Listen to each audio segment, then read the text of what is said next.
The situation surrounding Jade Cargill has taken a dramatic turn recently, leaving fans and wrestling insiders scrambling to make sense of what's really going on. There's been a ton of speculation, rumors, and conflicting reports about her current status within WWE, and it's clear that no one, not even those close to the situation, can seem to agree on what exactly is happening.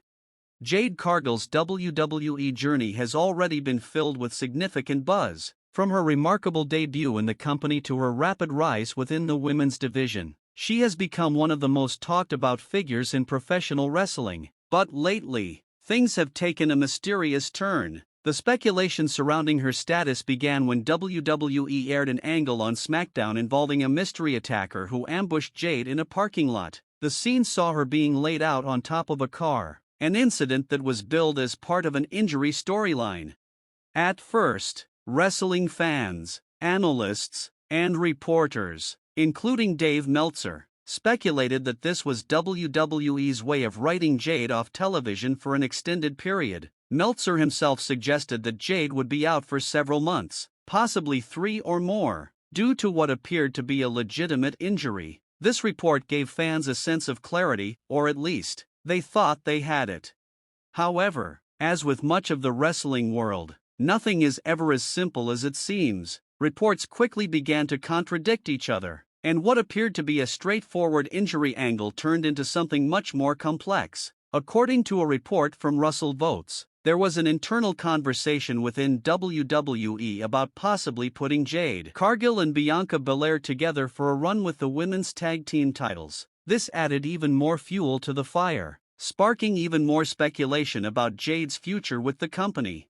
But as the situation continued to unfold, PW Insider came out with a report that would shake things up even more. The outlet stated that according to their sources, Jade Cargill was not actually injured, and that the mystery attack angle was simply a storyline. This report contradicted earlier claims, including those from Meltzer, which had led fans to believe that Jade's injury was a legitimate concern. Naturally, wrestling fans were thrown into confusion. If Jade was not injured, then what was really going on? The conflicting reports seemed to deepen the mystery rather than clear it up.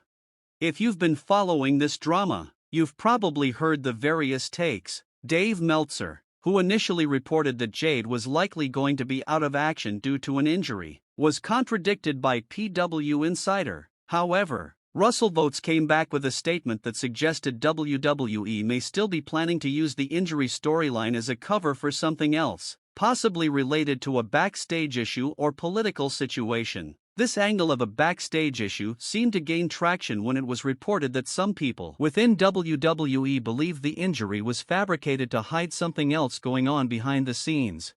As more reports surfaced, including one from Brian Alvarez of Wrestling Observer Live, the situation became even murkier. Alvarez, speaking about the situation on his show, seemed to back up the theory that Jade Cargill was indeed injured. Contrary to the reports from PW Insider, he claimed that based on the information he had received, it was clear that the injury was legitimate. This led to even more confusion, as it seemed like both sides, those who believed in the injury and those who didn't, were not going to back down from their positions. So, where does that leave us? If you're in the camp that doesn't believe Dave Meltzer and trusts PW Insider, then you might think this is all part of a well-crafted storyline, with no real injury at play. On the other hand, if you trust Meltzer's reputation or Alvarez's report, then it's safe to assume that Jade Cargill is, in fact, dealing with an injury, one that WWE may be trying to mask with a convoluted storyline for reasons yet unknown. To make things even more complicated, Russell Votes has now joined the ranks of those who seem to support the idea that there is a legitimate injury involved, but they also acknowledge the possibility that WWE is handling it in a way that doesn't entirely line up with the public reports. According to Russell Votes, there are several different versions of the story being circulated within WWE, and no one, including Jade Cargill's closest friends, seems to have a clear answer about what happened or why. One source stated that it's as if the whole thing is being shrouded in secrecy, with nobody, except perhaps WWE's higher-ups, truly understanding what's going on behind the scenes. WWE officials have reportedly denied the injury claims, but that only adds to the mystery, making fans question what's really happening. It's clear that WWE has been trying to keep this situation under wraps, and that's made it even harder for fans and insiders to separate fact from fiction. As the situation continues to evolve, there's a real sense that the truth may be more complicated than anyone originally thought.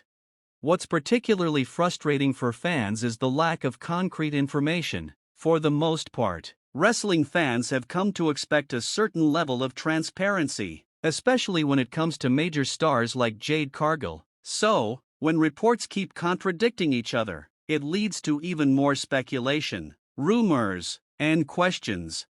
The entire situation has left people wondering if there's something larger going on behind the scenes. Is there a backstage power struggle? Are there personal issues at play? Could Jade Cargill's rumored injury simply be a cover for something WWE doesn't want to air out in public? These are the questions that wrestling fans are now asking, as the mystery deepens with each passing day. While some believe that WWE is simply trying to build a storyline around Jade Cargill's absence, others are convinced that there's more to the story, whether it's an injury, a backstage issue, or a combination of both. It's clear that something significant is happening, and the company has yet to fully disclose what that might be. As things stand, Jade Cargill's future in WWE seems uncertain. Fans are left in the dark, relying on conflicting reports from different sources to try and piece together what's really going on. Is she really injured, or is WWE just pulling the wool over everyone's eyes with an elaborate storyline? Will Jade return soon, or are we facing a longer hiatus than expected? Only time will tell. But for now, the situation remains one of the biggest mysteries in the wrestling world.